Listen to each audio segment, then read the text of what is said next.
Well, here we are for another episode of Live Chat with James, coming to you from the ProPix TV studios in Vancouver, British Columbia. Welcome back to another episode. Let's dive right in here. We're going to take a look at whether or not Donald Trump has actually scared off a lot of trade partners, and at the behest of his threats of ongoing tariffs, whether or not that is going to cost the U.S. economy in the long run. Now, we know that Canada, for one, has taken steps to actually diversify their trade partners, and they have now come into new agreements with China to sell oil and other products. This new trade agreement between the two nations will be meaning that there is less oil available to the United States in ongoing trade. The threats of tariffs have really added to the turmoil between Canada and the U.S. and their international relations and trade agreements.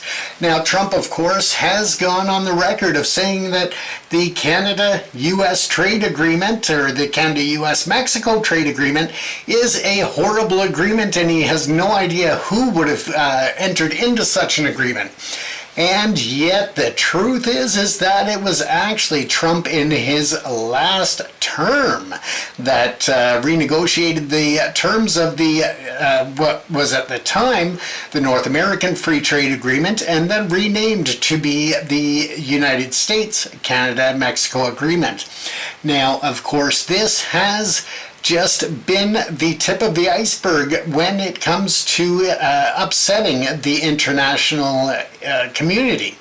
Now, let's focus still on Canada and his ongoing insults and threats to annex Canada, to spread misinformation saying that the U.S. is actually subsidizing Canada to the tune of $100 to $200 billion a year, which is out and out false. When you have an economy that only has 40 some odd million people, as we do here in Canada, versus the hundreds of millions in the U.S., of course, we are going to need a lot less commodities and imports than a much larger population. And that is called a trade surplus. Now, when you factor in oil, energy, and other factors, it's actually not as far apart as one would think, or that many Americans are being led to believe. So there is actually a much closer trade balance between Canada and the U.S. than what's being reported. But now that Trump has continued threatening annexing Canada, insulting Canadians, and in terms of tariffs, and saying that he doesn't need anything that Canada produces, that is fine. We have taken that as a very serious undermining of the trade agreements that we have had, and with the threats of the ongoing tariffs that could return in another 3 weeks. Of course, we need to look at diversification in terms of our trade partners. We have a great trade and open border system with the United States. We have for generations, and that has only been growing and expanding up until very recently. With that said, the ongoing anger that Canadians are feeling at aimed towards the U.S. administration right now, it is suffice to say that Canadians actually are now very much looking at buying Canadian. They are turning away from U.S. products that are imported from the U.S. Everyday products in the grocery stores, auto parts, you name it. Canadians are looking to other sources, and if they cannot find it as a made in Canada product, then they are looking at other markets outside of the U.S. And it is going to have a negative effect on many companies and positions of employment for Americans. And this is the true reality of what we are facing. Now, when you continue to call Canada the 51st state, call our Prime Minister the governor, that is just very much insulting one of your closest allies. Now, many Canadians may not be supportive of Justin Trudeau. They may not like Justin Trudeau. But at the same time, we will not stand for another foreign leader to minimize the role of our Prime Minister, not only here at home, but on the international stage. Regardless as to who that Prime Minister is, it is a definite, clear insult to the office of the Prime Minister and our Parliament and our sovereignty. And that is what has Canadians getting very angered at the U.S. administration. Now, Canadians consider the United States and Americans as family, as friends, as allies. And we have a great respect for the American people. And that should not be lost in the translation of what's going on in the media circus that is Elon Musk and Donald Trump. Now, we still have a great respect for our neighbors to the south, and that will never change. However, the anger and the frustration is focused on the administration and current leadership of the nation, not at the citizens. And I think that's a very important differentiation, and a very important point to make is that Canada is upset with Trump, with Musk, and others within the administration, but not at America as a whole. So that's important to look at. But as I said, Canada has now entered into a new energy agreement when it comes to our oil to start exporting to China, and we are looking to explore other markets as well to sell our lumber, to sell our minerals, to sell, again, our energy. And this should be of grave concern to many Americans, because regardless as to whether or not the tariffs are brought in 3 weeks when the review happens, that now is materials and resources that have been taken off the market and will not be available to the U.S. Plain and simple. We are cutting back on what our trade will be with the U.S., and we are going to sell it at a higher price to other markets around the world. And that is a direct result of the threat of tariffs. When you have a trade partner that has been steady, that's been reliable, and that you've had reciprocal agreements with for many decades, and then you spit in their face, of course, regardless as to whether you apologize or not, things are not going to be the same. And in this case, now the U.S. is going to be looking at a forced increase in energy prices. No matter how much they think they can drill, baby, drill, they rely a lot on the Canadian oil products as well. And to that regard, those shipments are now not going south. Some of those shipments are going to be going to the Asian Pacific instead of being available to the United States. So that is not only a concern in terms of supply, but also that it is going to push the price of Canadian oil, which has been typically undervalued when we trade with the US.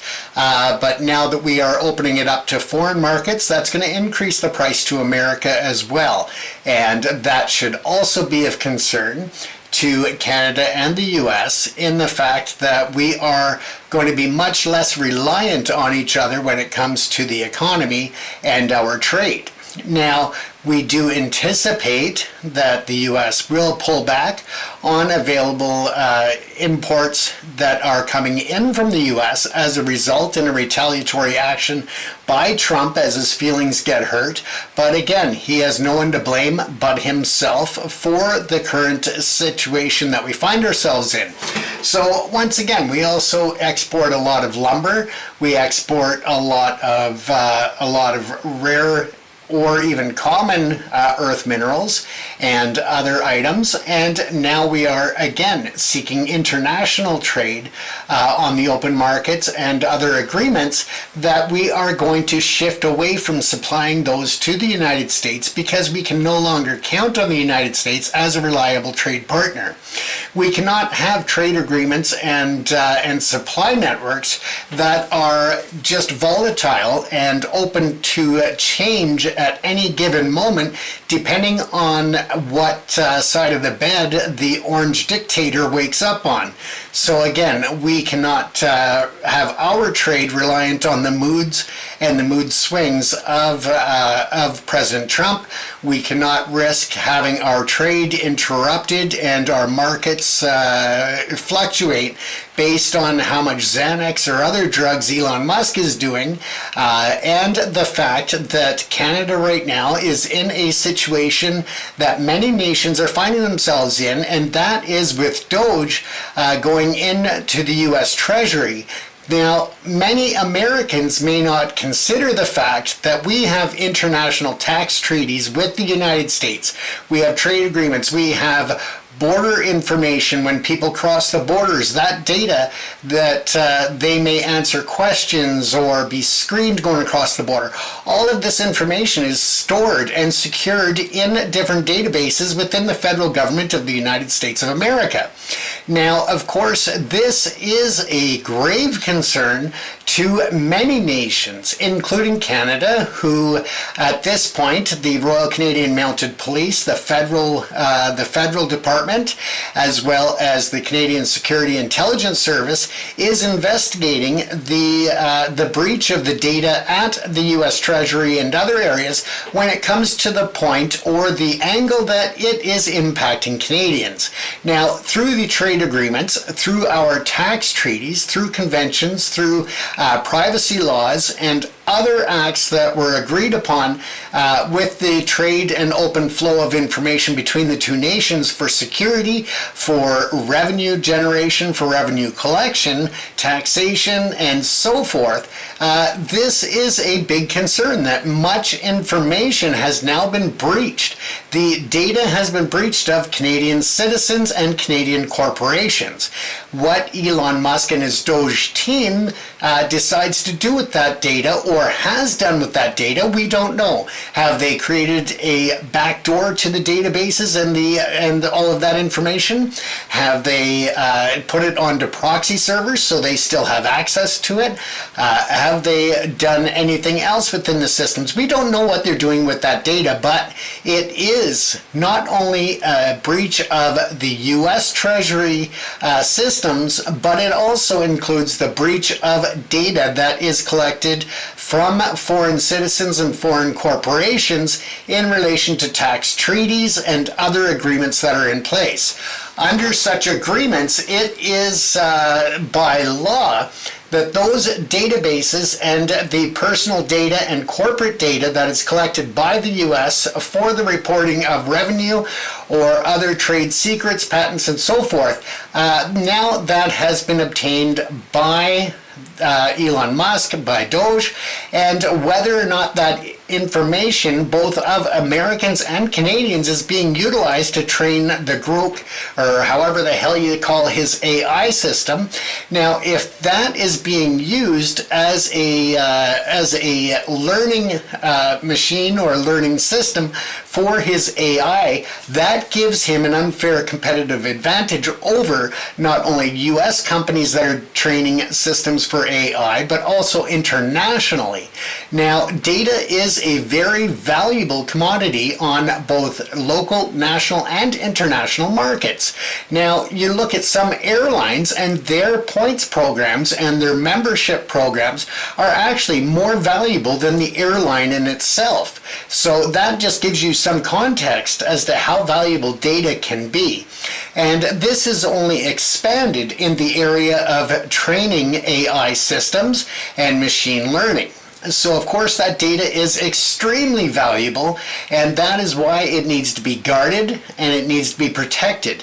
And by allowing Elon Musk and his Doge team in there, they have now breached those international agreements, international laws, international conventions, as well as U.S. laws. So that is a big concern. As I said, there are reports in now to the Royal Canadian Mounted Police, the CSIS, the Canadian Security Intelligence Service, and I'm sure that other national and international governments are going to be, and agencies are going to be looking into this. This is a major international data breach. It does not just confine itself within the borders of the United States of America.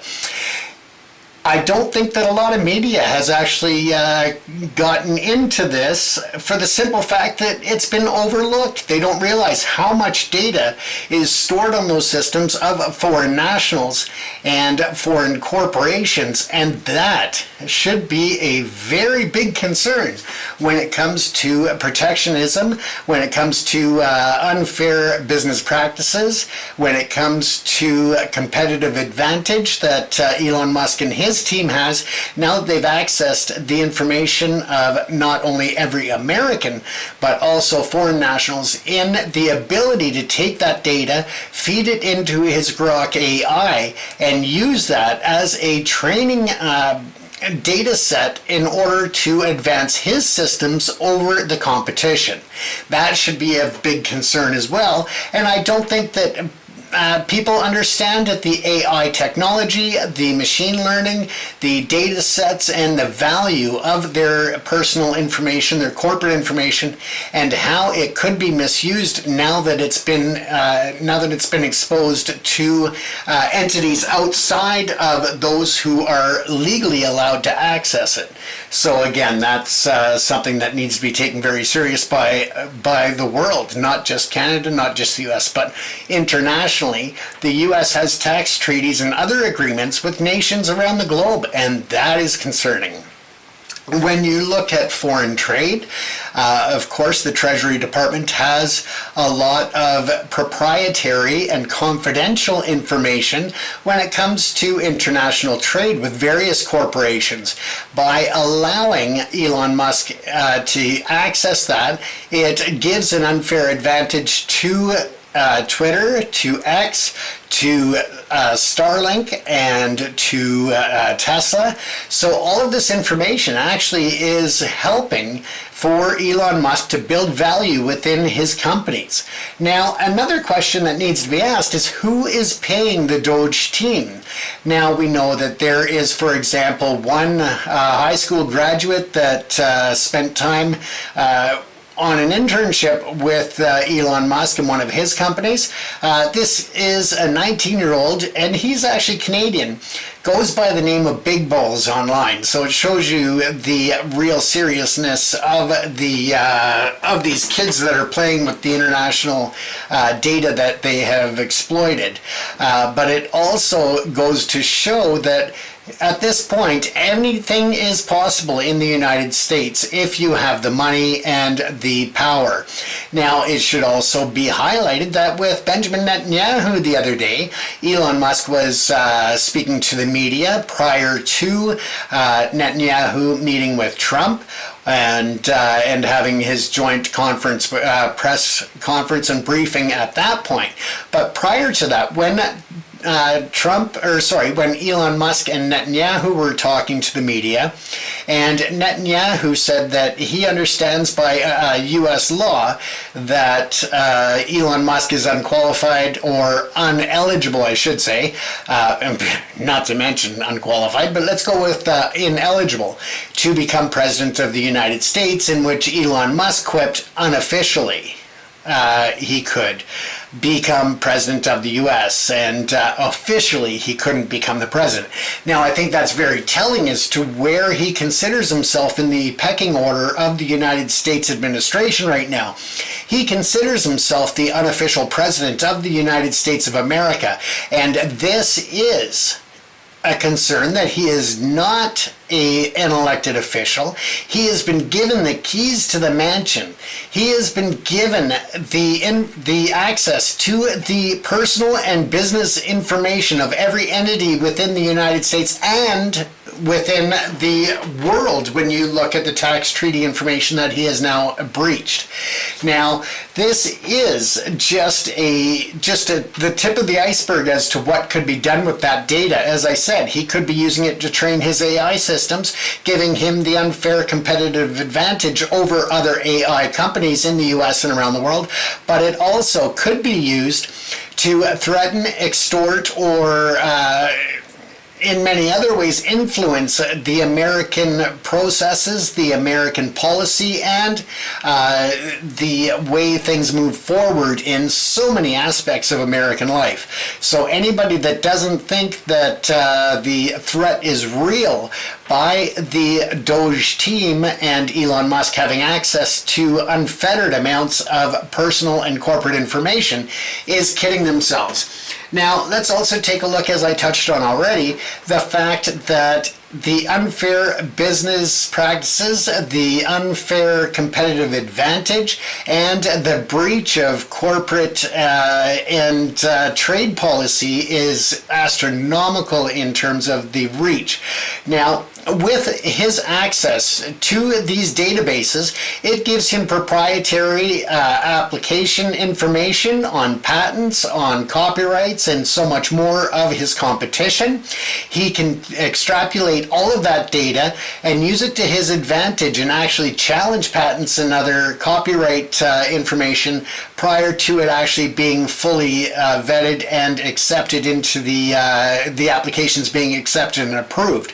And therefore, he could also utilize that to steal the data or the intellectual property and other proprietary information of corporations and individuals that are registering.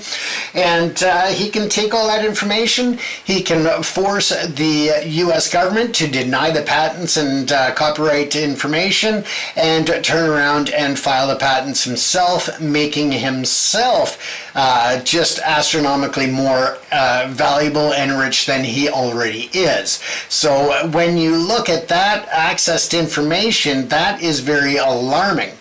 There seems to be no checks and balances going on in the regard of what he is able to access. And unfortunately, the processes within the court system are reactionary in the U.S. So as he is breaching the systems, as he is shutting down, for example, U.S. aid, when they are looking at shutting down the Department of Education, when he has taken all of that access to the U.S. Treasury and all of that guarded data, it goes to court and they may get slapped down by the court system, but by that time, though, the horse is already out of the gate. He has already gotten access to that data. He has potentially created backdoors that nobody else will be able to realize or locate in terms of giving them ongoing access to that unofficially and off the record.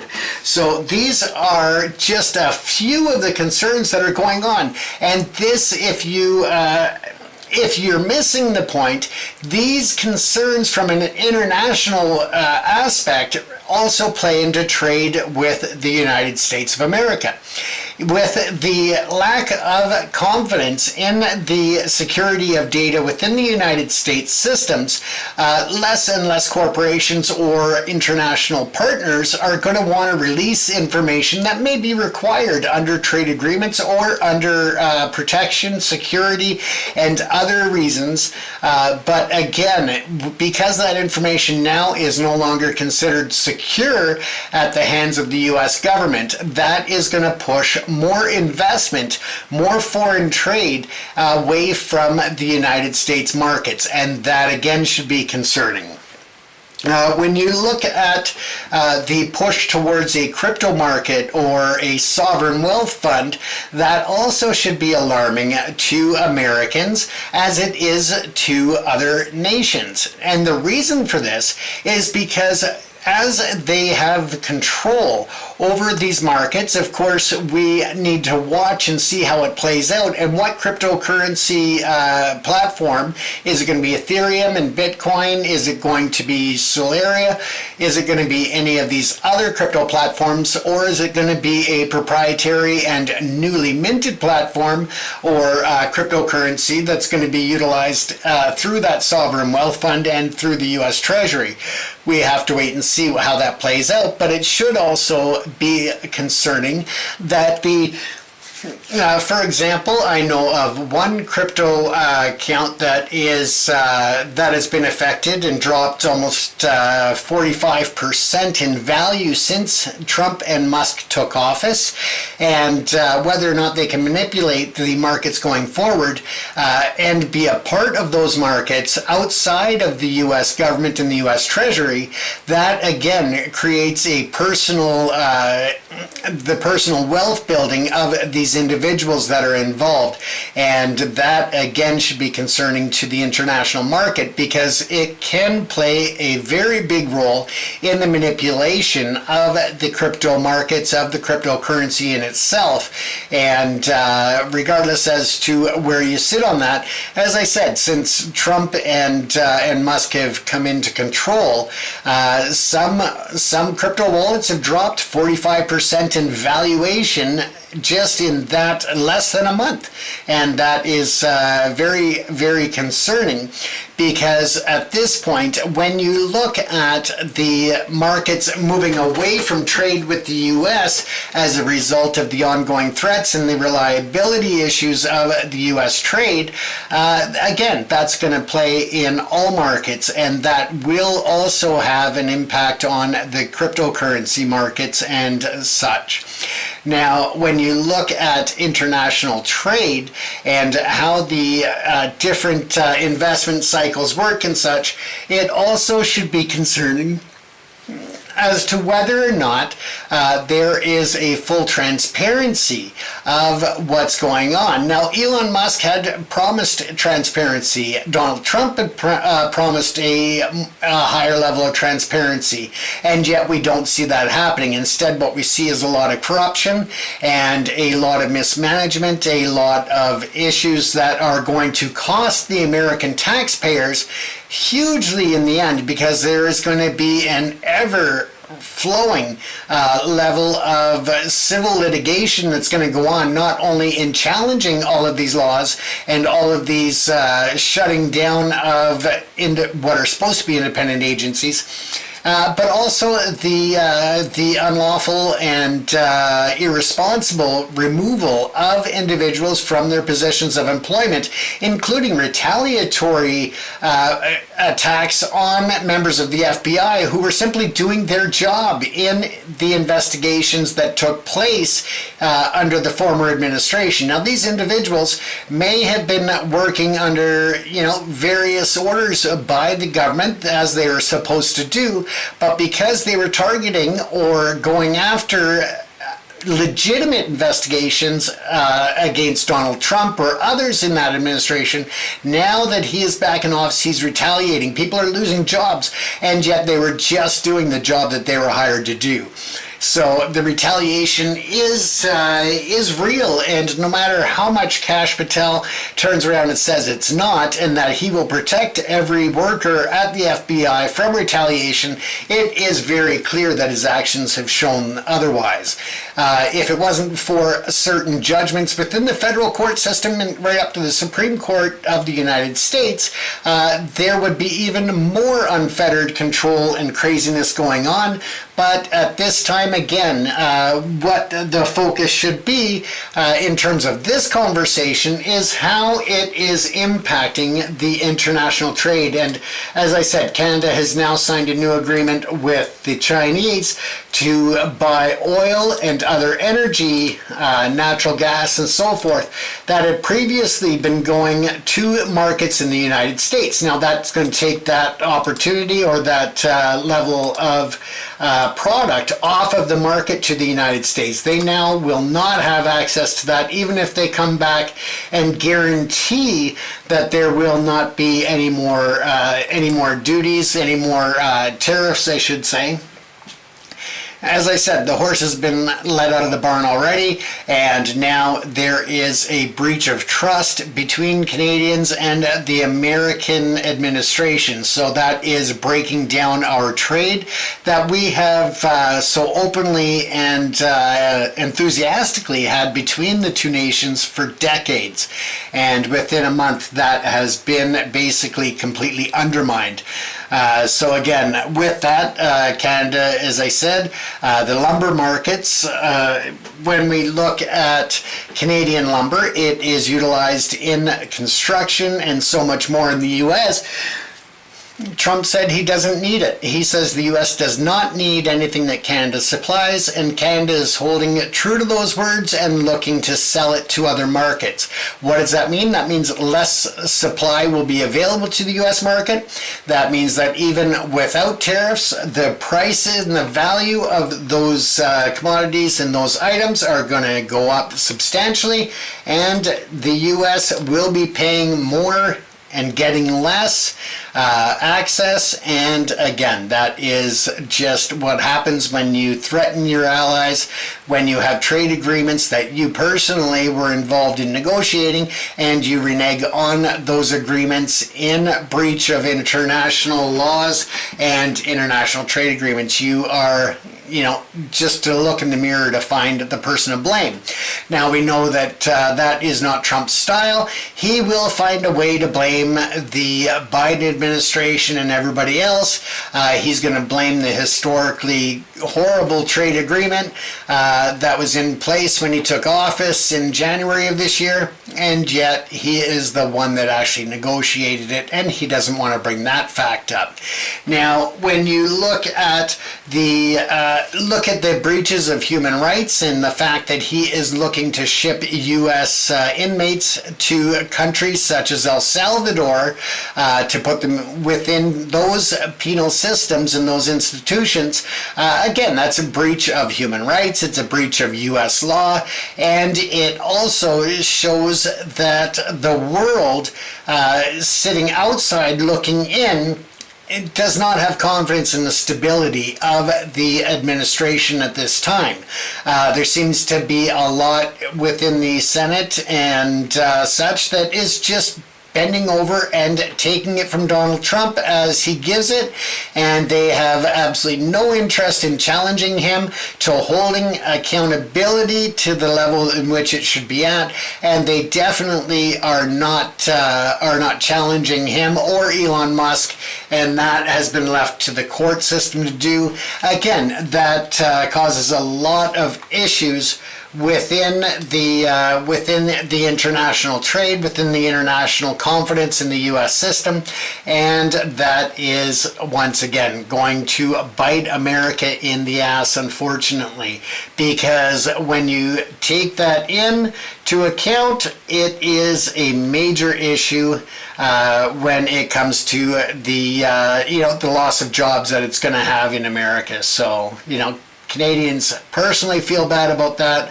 but at the end of the day, we also have to make sure that our commodities, our jobs are protected, and that we find new markets to sell our items to and our resources to, because the U.S. is no longer a viable or reliable partner for that.